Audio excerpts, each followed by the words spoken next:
VN ICT মিডিয়ায় আরো একটি নতুন ক্লাসে তোমাদের সকলকে স্বাগতম। আজ আমি যে টপিকসটি নিয়ে আলোচনা করব সেটি হলো হেক্সাডেসিমেল সংখ্যা পদ্ধতি থেকে কিভাবে দশমিক সংখ্যা পদ্ধতি বা ডেসিমেল সংখ্যা পদ্ধতিতে রূপান্তর করতে হয়। তাহলে শুরু করা যাক। হেক্সা আমরা জানি এই হেক্সা বা হেক্সা শব্দের অর্থ কত? 6 এবং ডেসি শব্দের অর্থ কত? 10। 10 আর 6 মিলে যদি আমরা যোগ করি 10 আর 6 মোট 16টি মৌলিক প্রতীক, অর্থাৎ ডেসিমেলে 10টি মৌলিক প্রতীক, তার সাথে নতুন 6টি মৌলিক প্রতীক যুক্ত হয়ে আমাদের হেক্সাডেসিমেল সংখ্যা পদ্ধতিটা উদ্ভাবন বা তৈরি করা হয়েছে বা সৃষ্টি করা হয়েছে। এখন এই হেক্সাডেসিমেল সংখ্যা পদ্ধতি থেকে যদি আমরা দশমিকে যাই, খেয়াল রাখতে হবে, একটু দেখতে হবে হেক্সাডেসিমেল সংখ্যা পদ্ধতি থেকে যদি ডেসিমেলে যাই তাহলে আমাদের কি করণীয়? 0 1 2 3 4 5 6 7 8 9 9 এর পরে 6টি নতুন মৌলিক প্রতীক A B C D E F, এই হচ্ছে 10টি এবং এই 3 আর 3 6 এই মোট 16টি মৌলিক প্রতীক। তাই জন্য হেক্সাডেসিমেল সংখ্যা পদ্ধতিতে কত? বেস 16। আমরা যখন হেক্সাডেসিমেলের কোনো অঙ্ক করব তাহলে এখান থেকে মৌলিক প্রতীক নিতে হবে, এই যে এই 16টি থেকে। তাহলে এই 16টি থেকে যদি আমি মৌলিক প্রতীক নিই, প্রথমে নিতে পারি 3 3 0 3 0 বি বি নিলাম 3 0 বি। এখন এই যে সংখ্যা পদ্ধতিটা আছে এটা হচ্ছে হেক্সাডেসিমেলে, আমরা এ থেকে যাব ডেসিমেল বা দশমিক, তাই জন্য বেস 10। শুরু করি সলিউশন।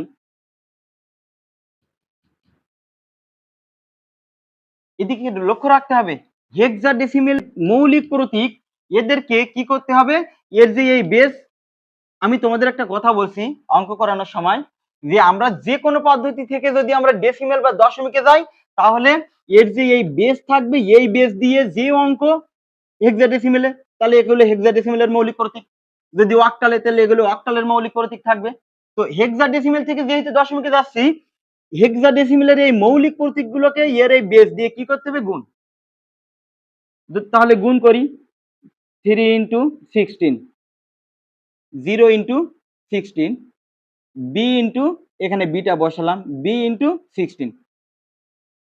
তাহলে প্রত্যেককে গুণ করলাম ওর বেস দিয়ে, গুণ করে গুণ ফলের সমষ্টি, সমষ্টি মানে যোগ।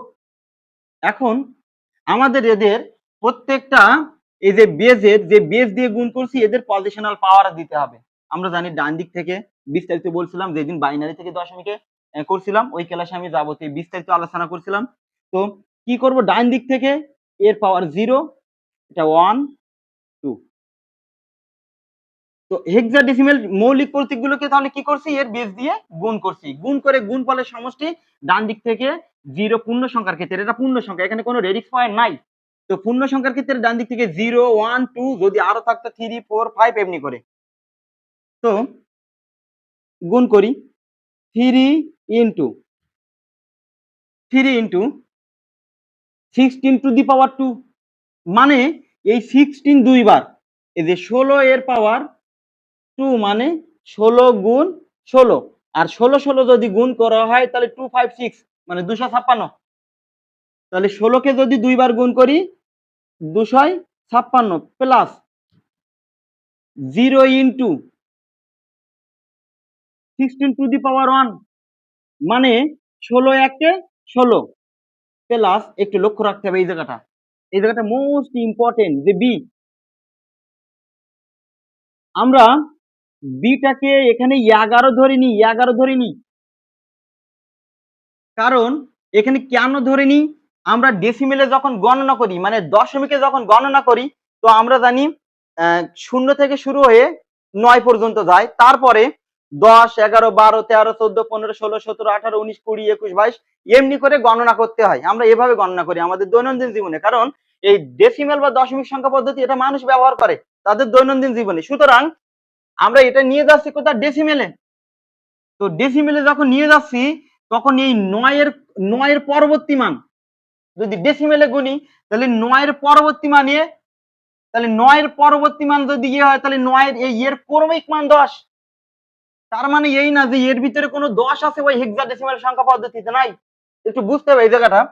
কারণ আমরা যেদিন যোগ করাবো বাইনারি অক্টাল হেক্সাডেসিমেল বা যোগ যেদিন শিখবো সেদিন একটা নতুন পদ্ধতি মানে নতুন দেখতে পাবে যে এই এফ এর পরবর্তী মান 10 হেক্সাডেসিমেল সংখ্যায় এই যে এফ এর পরবর্তী মান হবে 10। সুতরাং এই যে এ মানে এ ইকুয়াল আমরা 10 দিচ্ছি, এটা জাস্ট ওর ক্রমিক মানে ডেসিমেলে এটা গণনার ক্ষেত্রে এ সমান 10 মানে গণনা হিসেবে মানে এখান থেকে যদি গুণি এদিকে একটু দেখি 0 1 2 3 4 5 6 7 8 9 9 পরবর্তী এটা এ মানে 10 11 12 তাহলে বি মানে কত? বি মানে হলো 11, সি মানে হলো 12, ডি মানে 13, ই মানে 14, এফ ইকুয়াল 15। যখন এর পরবর্তী অঙ্ক যখন করব এই এফ এর পরবর্তী মান তখন হেক্সাডেসিমেলে তখন হবে 10, তখন ওই 10টা হেক্সাডেসিমেলের মান যে এফ এর পর যেমনটা আমরা যদি ডেসিমেলে যদি করি একটু দেখি ডেসিমেলে যদি করি 0 1 2 3 4 5 6 7 8 9 9 10 11 তাহলে ডেসিমেলে যদি বলা হয় 9 এর পরবর্তী মান কত? 10। তো হেক্সাডেসিমেলে এফ এর পরবর্তী মান 10, এটা কিন্তু ডেসিমেলে 9 এর পরবর্তী মান 10 আর এখানে হেক্সাডেসিমেলে এফ এর পরবর্তী মান তখন 10 হবে। তাহলে এ সমান আমরা 10 জাস্ট আমরা গণনার ক্ষেত্রে 9 এর পরবর্তী মান 10 11 12 13 14 15 তাই এইগুলো একটু মনে রাখবো, এইগুলো একটু আমরা মনে রাখবো।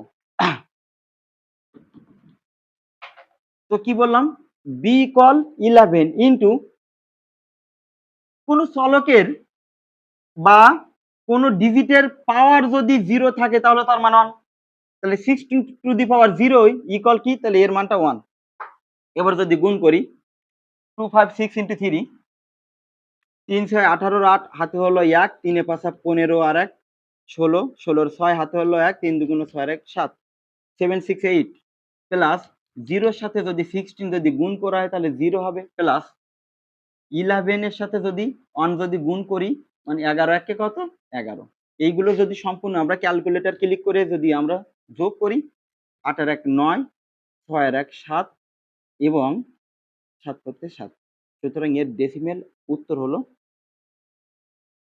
মানে 779। অতএব এখানে 30 বি ছিল হেক্সাডেসিমেলে এবং এর ডেসিমেলে উত্তর হলো 779, এটা হচ্ছে উত্তর। প্রিয় ভাই বোনেরা তাহলে কি করলাম যে প্রথমে যে মৌলিক প্রতীকগুলো থাকবে ওখানে ওর বেস দিয়ে গুণ করে পূর্ণ সংখ্যার ক্ষেত্রে ডান দিক থেকে 0 1 2 এদের পজিশনাল পাওয়ার বসাবো এবং এগুলো যদি ক্যালকুলেশন করি ক্যালকুলেশন করে যে ফলাফলটা বেরোবে সেটা হচ্ছে কি ডেসিমেলে। তাহলে আর একটা নতুন অঙ্ক করি।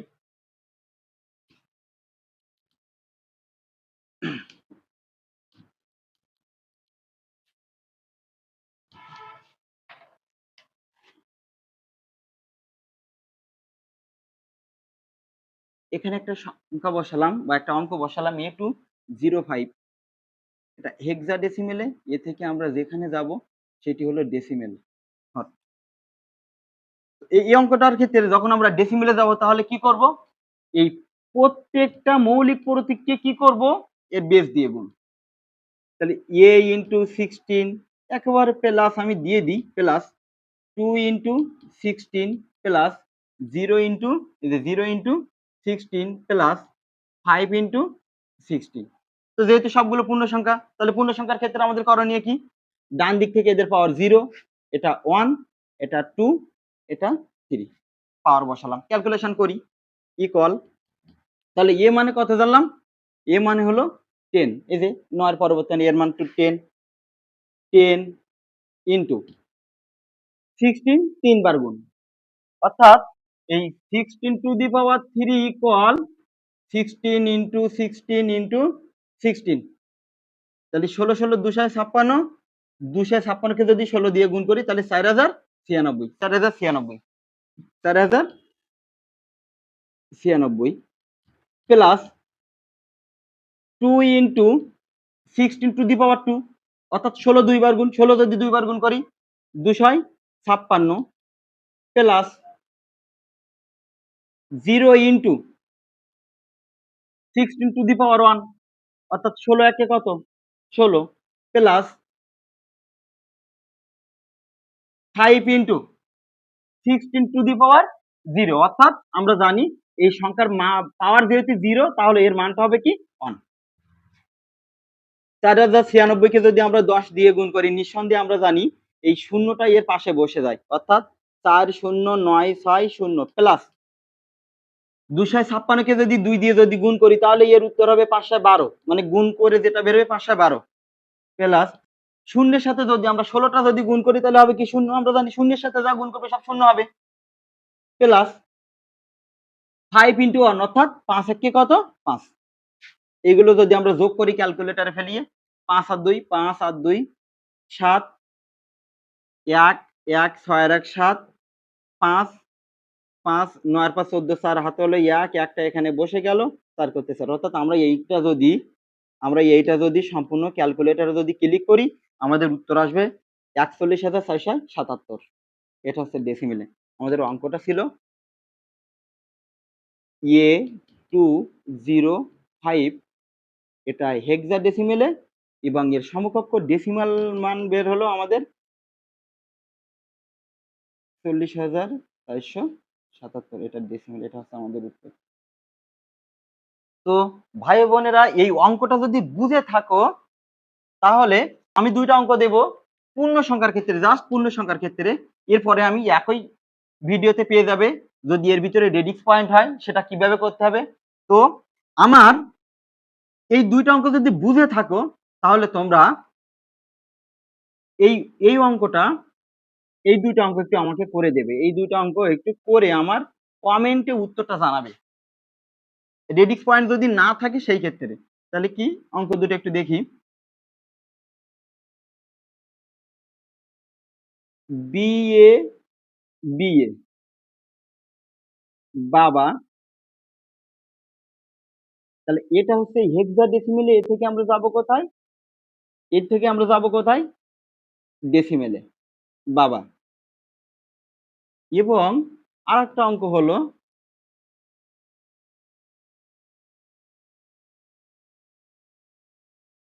এ বি এফ, এটা হচ্ছে হেক্সাডেসিমেলে, এ থেকে আমাদের কোথায় নিয়ে যেতে হবে ডেসিমেলে। তো ভাই বোনেরা এই দুটো অঙ্ক তোমরা খাতায় তুলে নেওয়ার পরে এই দুটো হোমওয়ার্ক করে তোমরা আমাকে কমেন্টে জানাবে। তো এরপরে যেটা শিখবো সেটি হলো আমাদের যদি হেক্সাডেসিমেল অঙ্কের ভিতরে যদি রেডিক্স পয়েন্ট থাকে, আমাদের রেডিক্স পয়েন্ট থাকলে আমাদের করণীয়টা কি সেটা আগে জানতে হবে। আমি তাহলে এইটা মুছে দিলাম, এই অঙ্কটা। রেডিক্স পয়েন্ট যদি থাকে তাহলে আমাদের করণীয় কি,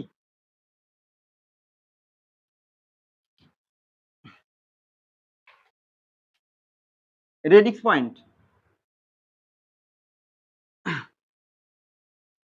6D.2C, এটা আছে হেক্সাডেসিমেলে এবং আমরা এ থেকে নিয়ে যাব কোথায় ডেসিমেলে।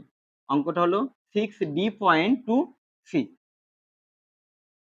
তো রেডিক্স পয়েন্ট হোক বা পূর্ণ সংখ্যা, এখানে যেহেতু রেডিক্স পয়েন্ট আছে তারপরেও আমরা কি করব এই 16 দিয়ে এদের প্রত্যেকটা মৌলিক প্রতীককে আমরা গুণ করব, গুণ করে গুণফলের সমষ্টি অর্থাৎ 6 × 16 প্লাস D × 16 প্লাস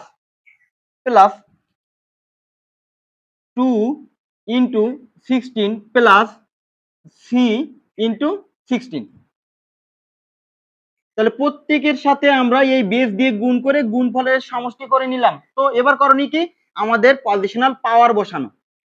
পাওয়ার বসাতে গিয়ে যদি একটু দেখি ভাই বোনেরা একটু খেয়াল করি, যদি পাওয়ার বসাতে গিয়ে যদি দেখি তো এই দুইটা পূর্ণ সংখ্যা এবং এই দুইটা ভগ্নাংশ, যেহেতু এই দুইটা পূর্ণ সংখ্যা এবং এই দুইটা ভগ্নাংশ, তো পূর্ণ সংখ্যার ক্ষেত্রে কি করব, ডান দিক থেকে, এই যে ডান দিক থেকে 0 1 পূর্ণ সংখ্যার ক্ষেত্রে, এবং ভগ্নাংশের ক্ষেত্রে কি -1 -2, -1 -2, যেহেতু দুইটা পূর্ণ সংখ্যা এবং ওই দুইটা কি ভগ্নাংশ। এবার ক্যালকুলেশন করি, 6 × 16 টু দি পাওয়ার 1 মানে 16 একে 16 প্লাস ডি, এই যে ডি ইকুয়াল কত 13, তাহলে 13 13 ইন্টু 16 টু দি পাওয়ার 0, অর্থাৎ আমরা জানি কোনো চলক বা সংখ্যার পাওয়ার যদি 0 থাকে তাহলে তার মান 1, তাহলে এখানে 1 দিলাম, প্লাস 2 ইন্টু, একটু লক্ষ্য রাখি, একটু বুঝতে হবে, 2 ইন্টু এখানে দেখবে এই -1, 1টা না, শুধু মাইনাসটা, -1 না, শুধু মাইনাসটার মান হচ্ছে 1 divided by 16 to the power 1, তাহলে 16 একে কত 16, প্লাস সির মান, তাহলে সি ইকুয়াল কত 12, 12 ইন্টু মাইনাস মানে 1 আপন 16 টু দি পাওয়ার 2, অর্থাৎ 16 টু দি পাওয়ার 2 মানে 16টা কতবার গুণ, 2 বার গুণ, তো 16 যদি আমরা 2 বার গুণ করি তাহলে হবে কত 256, 256, এবার গুণ করি 16 দিয়ে, যদি অর্থাৎ 16 আর 6 যদি গুণ করি 96, 6 16 96, 96 প্লাস 13 ইন্টু 1 মানে 13 কে 13, প্লাস 2টা 1 এর সাথে গুণ, আমরা শিখছি, আমরা গত ক্লাসে শিখছি যে আমরা জানি প্রত্যেকটা সংখ্যার নিচে একটা 1 থাকে, সুতরাং নিচে যদি 1 থাকে 2টা 1 এর সাথে গুণ, 2 1 2 আর 16 1 16, তো এখানে হবে 2 ডিভাইডেড বাই 16, একটু দেখি 2 ডিভাইডেড বাই 16, 0.0125, 0.125 প্লাস এই 12 ও 1 এর সাথে গুণ, তো 12 1 কত 12, তাহলে 12 কে 256 দ্বারা ভাগ, অর্থাৎ 12 ভাগ 256 ইকুয়াল, এর এর মানটা বেরিয়েছে 0.04685, তোমরা যদি মন চায় এগুলো সব নিবা কোনো সমস্যা নাই, উত্তরের দিক দিয়ে সংক্ষিপ্ত করবা হবে, বা সবগুলো যদি ডিজিট যদি নিয়ে যেতে চাও নিয়ে যেতে পারো, বা একটা কাজ করতে পারি আমরা, দশমিকের পরে যদি 2 অঙ্ক নিতে চাও, একটু লক্ষ্য রাখি, একটু খেয়াল করি এই জায়গাটা, যে আমরা দশমিকের পরে 2 অঙ্ক নেব, তো 2 অঙ্কের পরেরটা যদি 5 কিংবা 5 এর উপরে যদি থাকে, একটু লক্ষ্য রাখি, 2 অঙ্কের পরেরটা যদি 5 কিংবা 5 এর উপরে যদি থাকে তাহলে এই অঙ্কটার সাথে একটা 1 যোগ, অর্থাৎ তখন আমরা উত্তর নিতাম, এইখানটার মান নিতাম 0.05, তো এইগুলো যদি সব আমরা ক্যালকুলেটরে যদি ক্লিক করি, যদি আমরা ক্যালকুলেটরে বসাই 96 প্লাস 13 প্লাস 0.125 প্লাস 0.04686875, এগুলো সবগুলো ক্লিক করে যদি আমরা ক্লিক করি, ইকুয়াল যদি দিই, তো এর উত্তর বেরিয়েছে 109.1717875, তো এইটা বেরিয়েছে ডেসিমেলে, তো এত বড় উত্তর যদি না রাখতে চাই তাহলে আমরা এখানে যদি 3 ডিজিট নেই, তাহলে 3 ডিজিট যদি নিতে চাও তাহলে উত্তর হবে 109.17, তাহলে 1 এর পরবর্তী মান এই যে 3টা নেব, তাহলে 3টার পরেরটা যদি 5 কিংবা 5 এর উপরে যদি থাকে এই একের সাথে একটা 1 যোগ, সুতরাং এর উত্তর হবে 172 প্রায়, এটা ডেসিমেলে, এটা হচ্ছে উত্তর 172 প্রায়। তো আমাদের অঙ্কটা ছিল, অতএব 6D.2C, এটা হেক্সাডেসিমেলে, এর পরবর্তী মান, এর উত্তর বেরিয়েছে 109.172 ডেসিমেল। তো এটা ছিল আমাদের ডেসিমেল মান। তো ভাই বোনেরা, হেক্সাডেসিমেল থেকে ডেসিমেলে রূপান্তর বা দশমিকে রূপান্তর আরেকটি অঙ্ক করব যেখানে রেডিক্স পয়েন্ট থাকবে। তো নতুন একটা অঙ্ক বসাই রেডিক্স পয়েন্ট দিয়ে, রেডিক্স পয়েন্ট দিয়ে যদি অঙ্ক করি 208.6F, এটা একটা হেক্সাডেসিমেলের অঙ্ক, এ থেকে আমরা যাব ডেসিমেল অর্থাৎ দশমিকে হর। তো ভাই বোনেরা, যদি একটু দেখি কি করব, এই প্রত্যেকটা মৌলিক প্রতীককে হেক্সাডেসিমেলের বেস দিয়ে গুণ করব। 2 into 16 plus 0 into 16 plus 8 into 16 plus 3 into 16 plus 6 into 16 plus f into 16। এই সাইডটি হলো পূর্ণ সংখ্যা, এই সাইডটি পূর্ণ সংখ্যা এবং এই দুইটি হলো ভগ্নাংশ। তো পূর্ণ সংখ্যার ক্ষেত্রে করণীয় ডান দিক থেকে 0 1 2 3 এবং ভগ্নাংশের ক্ষেত্রে -1 -2। তো এইগুলো যদি ক্যালকুলেশন করি 2 into 16 to the power Q বা 3 এর অর্থ হলো 16 তিনবার গুণ। 16 যদি তিনবার গুণ করি তাহলে আমাদের উত্তর আসবে 4096 প্লাস 0 ইন্টু 16 টু দি পাওয়ার 2 অর্থাৎ 16 যদি দুইবার গুণ করি 256 plus 8 into 16 to the power 1 মানে 16 একে 16 প্লাস সি ইকুয়াল 12। তো 12 ইন্টু 16 টু দি পাওয়ার 0 অর্থাৎ এর মান 1 প্লাস 6 ইন্টু এই মাইনাস মানে 1 upon 1 by 1 divided by 16 to the power 1 তাহলে 16 একে 16 প্লাস এফ ইকুয়াল 15 তাহলে 15 টু ইন্টু মাইনাস মানে 1 ডিভাইডেড বাই 16 টু দি পাওয়ার 2 অর্থাৎ 16 যদি দুবার গুণ করি 256। এখন আসি 4096 কে 2 দিয়ে গুণ করি 6 2 গুণ 12 2 হাতে হলো 1 9 2 গুণ 18 1 19 একের সঙ্গে 0 গুণ করলে মানে 0 সঙ্গে 2 গুণ করলে 0 1 কত 1 বসে যায় 4 2 গুণ 8 8192 প্লাস 0 এর সাথে যদি 256 যদি গুণ করি তাহলে আমাদের উত্তর আসবে 0। 0 এর সাথে যা গুণ করবে 0 হবে প্লাস 16 কে যদি 8 দিয়ে গুণ করি 6 48 48 এর 8 হাতে হলো 4 8 একে 8 4 12 128 প্লাস 12 কে যদি 1 দিয়ে যদি গুণ করা হয় অর্থাৎ 12 একে 12 প্লাস 6 ইন্টু 1 ডিভাইডেড বাই 16 অর্থাৎ এই 6টা একের সাথে গুণ, এই 6টা একের সাথে গুণ অর্থাৎ 6 একে মানে 6 ইন্টু 1 মানে 6 কে 6 6 কে 6 ভাগ 16 ইকুয়াল এর মানটা হচ্ছে 0.375 প্লাস এই 15 বা 15টাই একের সাথে গুণ উপরেরটার সাথে 15 একে 15 তো 15 ভাগ 256 ইকুয়াল তাহলে এর উত্তর আসতেছে 0. অনেকগুলো ডিজিট এখানে আসতেছে 0.05859375। আমি দশমিকের পরে 3 অঙ্ক নেব সুবিধা হবে যেহেতু এখানে 3 অঙ্ক আছে। তো যদি 3 অঙ্ক নিই এখানে অঙ্কটা আছে 0.05859375 একটু দেখি। তো আমি যদি 3 অঙ্ক নিই তো কি বলছি এই হচ্ছে 3 অঙ্ক। 3 অঙ্ক নিতে গেলে এর পরবর্তীটা যদি 5 কিংবা 5 এর উপরে যদি থাকে তাহলে এই 3 অঙ্কের শেষেরটার সাথে একটা 1 যোগ হবে অর্থাৎ এই 8টা হয়ে যাবে কি এই 8টা হয়ে যাবে 9 যেহেতু এর পরবর্তী অঙ্ক 5 কিংবা 5 এর উপরে তাই জন্য আমাদের এই 8টা হয়ে গেল কত 9। এখন আমরা ক্যালকুলেটরে যদি সবগুলো যদি এখন যোগ করি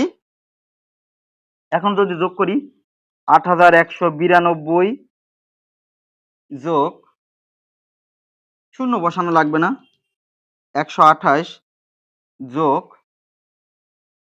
12 যোগ 0.375 যোগ 0.059। তো এগুলো যদি আমরা সব যোগ করি তাহলে এর উত্তর আসবে 8332.434। এটা এই যে অঙ্কটা গেছি আমরা সেটি হলো ডেসিমেল বা দশমিকে। এর মেইন অঙ্ক ছিল 208C.6F এটা হেক্সাডেসিমেলে এই সংখ্যাটিকে ডেসিমেলে নিয়ে গেছি, উত্তর এসেছে 8332.434। এটা দশমিক বা ডেসিমেলে। তো ভাই বোনেরা, আমার এই অঙ্ক যদি বুঝতে পারো তাহলে আমি দুইটা রেডিক্স পয়েন্টের অঙ্ক দেবো, যেখানে হেক্সাডেসিমেল থেকে আমাদের যেতে হবে কোথায়, দশমিকে। হেক্সাডেসিমেল থেকে আমাদের দশমিকে যেতে হবে, রেডিক্স পয়েন্টে দুইটা অঙ্ক করে দেবো। এর উত্তরটা তোমরা সবাই কমেন্টে জানাবে, তোমরা সকলে কমেন্টে জানাবে যে এর উত্তরটা কত হবে। তো ভাই বোনেরা, আমি কিন্তু এটা মুছে দিলাম অঙ্কটা, আমি তোমাদের জন্য রেডিক্স পয়েন্টের দুইটা অঙ্ক দেব। 1 নম্বর অঙ্ক হলো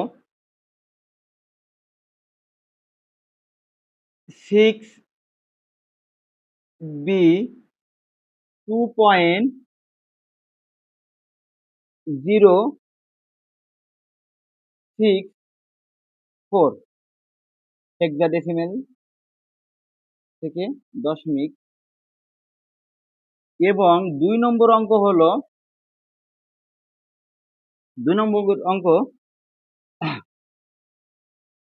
373.101। এটা হেক্সাডেসিমেল সংখ্যা পদ্ধতি। এ থেকে আমরা যাব দশমিক বা ডেসিমেলে। তো ভাই বোনেরা, রেডিক্স পয়েন্টের দুইটা অঙ্ক দিলাম এবং ডিরেক্টলি পূর্ণ সংখ্যা হেক্সাডেসিমেলে দুইটা অঙ্ক দিলাম। এই 4টা অঙ্কের উত্তর তোমরা ধাপে ধাপে কমেন্টে জানাবে। তো আমার ভিএনআইসিটি মিডিয়ায় যে ক্লাসগুলো আমি ছাড়ছি, তোমরা যারা দেখছো ক্লাসগুলো কেমন হচ্ছে, তোমরা উপকৃত হচ্ছে এবং বুঝতে পারছো কিনা বা শিখতে পারছো কিনা, এবং আমারও যদি কোনো ভুল হয়ে থাকে তাহলে তোমরা কমেন্টে জানাবে। ধন্যবাদ, সকলে ভালো থাকো, সকলের জন্য শুভকামনা।